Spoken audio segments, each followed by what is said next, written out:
पंजाब के बीजेपी अध्यक्ष सुनील जाखड़ ने अपना वोट डाला। वोट डालने के बाद उन्होंने लोगों से कहा कि हमारी जेनेटिक जिम्मेवारी बनती है कि हम लोकतंत्र को बहाल करने के लिए अपना वोट डालें। उन्होंने कहा कि गर्मी तो बहुत है, लेकिन हमारी जिम्मेवारी है कि हम अपना वोट डालें। वोट डालने के बाद पत्रकारों को उन्होंने संबोधित किया। की परवाह ना करते हुए बड़े जोर शोर से वोट करेंगे, परंतु जहाँ वो अपने हिम्मत के साथ वोट करेंगे वहाँ मैं उनसे बेनती भी करता हूँ कि अपने सेहत का ध्यान रखें। मैंने प्रयास किया था, इलेक्शन कमीशन को लिखा था कि बढ़ती गर्मी को ध्यान में रखते हुए वोटिंग का समय शाम को 6 से बढ़ा के 7 बजे तक कर दिया जाए और सुबह 6 बजे से चालू कर दिया जाए, परंतु इलेक्शन कमीशन की अपनी मजबूरियाँ हैं और बूथ पे काम करने वाले, पोलिंग स्टेशंस पे काम करने वाले जो कर्मचारी हैं उनकी भी समस्याओं को ध्यान में रखते हुए ये शायद नहीं माना गया। परंतु मैं उम्मीद भी करता हूं और अपील भी करता हूं कि सभी अपनी सेहत का ध्यान रखेंगे इस गर्मी के अंदर, परंतु ये हमारी जिम्मेवारी है लोकतंत्र के ऊपर पहरा देना।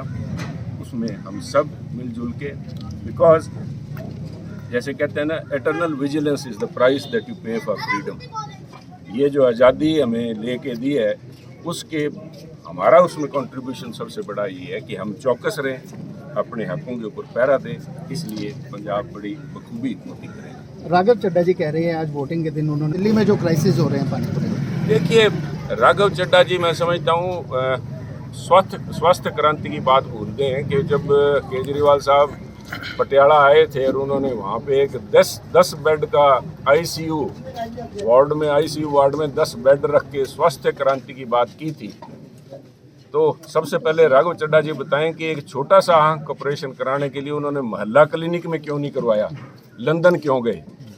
हमारे गांव में से आप देखिए, सारे आम आदमी हम बैठे हैं यहाँ पे, कोई लंदन नहीं जाता अपने आंख का ऑपरेशन कराने। अगर राघव चड्ढा जी को अपनी सरकार पे भरोसा होता और अपनी स्वास्थ्य क्रांति पे भरोसा होता तो लंदन जाने के बजाय मोहल्ला क्लिनिक में कराते। ये लोगों को झूठ और बवंडर लोगों को गुमराह कर रहे हैं। अगर किसी किस्म की स्वास्थ्य की गारंटी है तो बीजेपी सरकार की, मोदी साहब की है। हर गरीब को 5 लाख रुपए उनके परिवार में स्वास्थ्य के लिए बीमा किया जाता है और बहुत से लाभार्थी भी मिलेंगे। किसी को प्रेशर लगा है हार्ट के लिए, किसी का ऑपरेशन हुआ है, 4-4, 5-5 लाख रुपए उनके बचे हैं। तो लोग इस झूठ और फरेब को समझ गए। कोर्ट की तरफ से केजरीवाल साहब को कहा है कि कल जो 2 जून को उनको पहुंचना है, तो उनके द्वारा एक जो भावुक जिसको कह सकते हैं वो अपील भी की गई थी। देखिए, मैं समझता हूँ जहाँ मैं स्वतंत्रता सेनानियों की बात करता हूँ, ये इससे बड़ा अपमान स्वतंत्रता सेनानियों का हो ही नहीं सकता कि केजरीवाल साहब ये कह के वोट मांगे भी आप मुझे अगर वोट डालेंगे तो मैं जेल जाने से बच जाऊंगा 1 तारीख को। सब स्वतंत्रता सेनानियों ने अपनी जान, शहीद भगत सिंह फांसी के फंदे पे इसलिए नहीं चढ़े थे कि केजरीवाल साहब जेल जाने से बच जाएं।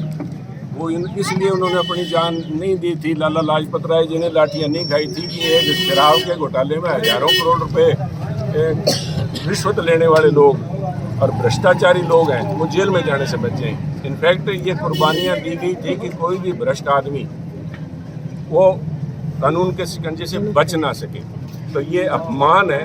और देखिए, जिन्होंने सजा की है कि आप तो केजरीवाल साहब की बात कह रहे हैं, पंजाब के लोग जानते हैं और पंजाब में बैठी अपोजिशन के लीडर कांग्रेस पार्टी के जो आज पंजाब के नेता वो जानते हैं कि कानून की जो चक्की है पीसती बहुत धीमे है पर पीसती बहुत ही बारीक है। नंबर इनका भी आएगा साहब, टिकटें कटी हुई हैं इनकी।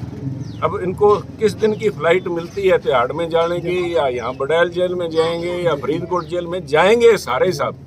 इसलिए कांग्रेस पार्टी पंजाब की जो अपोजिशन पार्टी है, आम आदमी पार्टी और भगवंत मान के पैरों में अपनी जान बचाने के लिए बैठे हैं। ये दोनों, आम आदमी पार्टी और कांग्रेस पार्टी पंजाब की, जैसे हमारे पंजाब में कहावत है, नत्था सिंह और Prem Singh both are the same thing.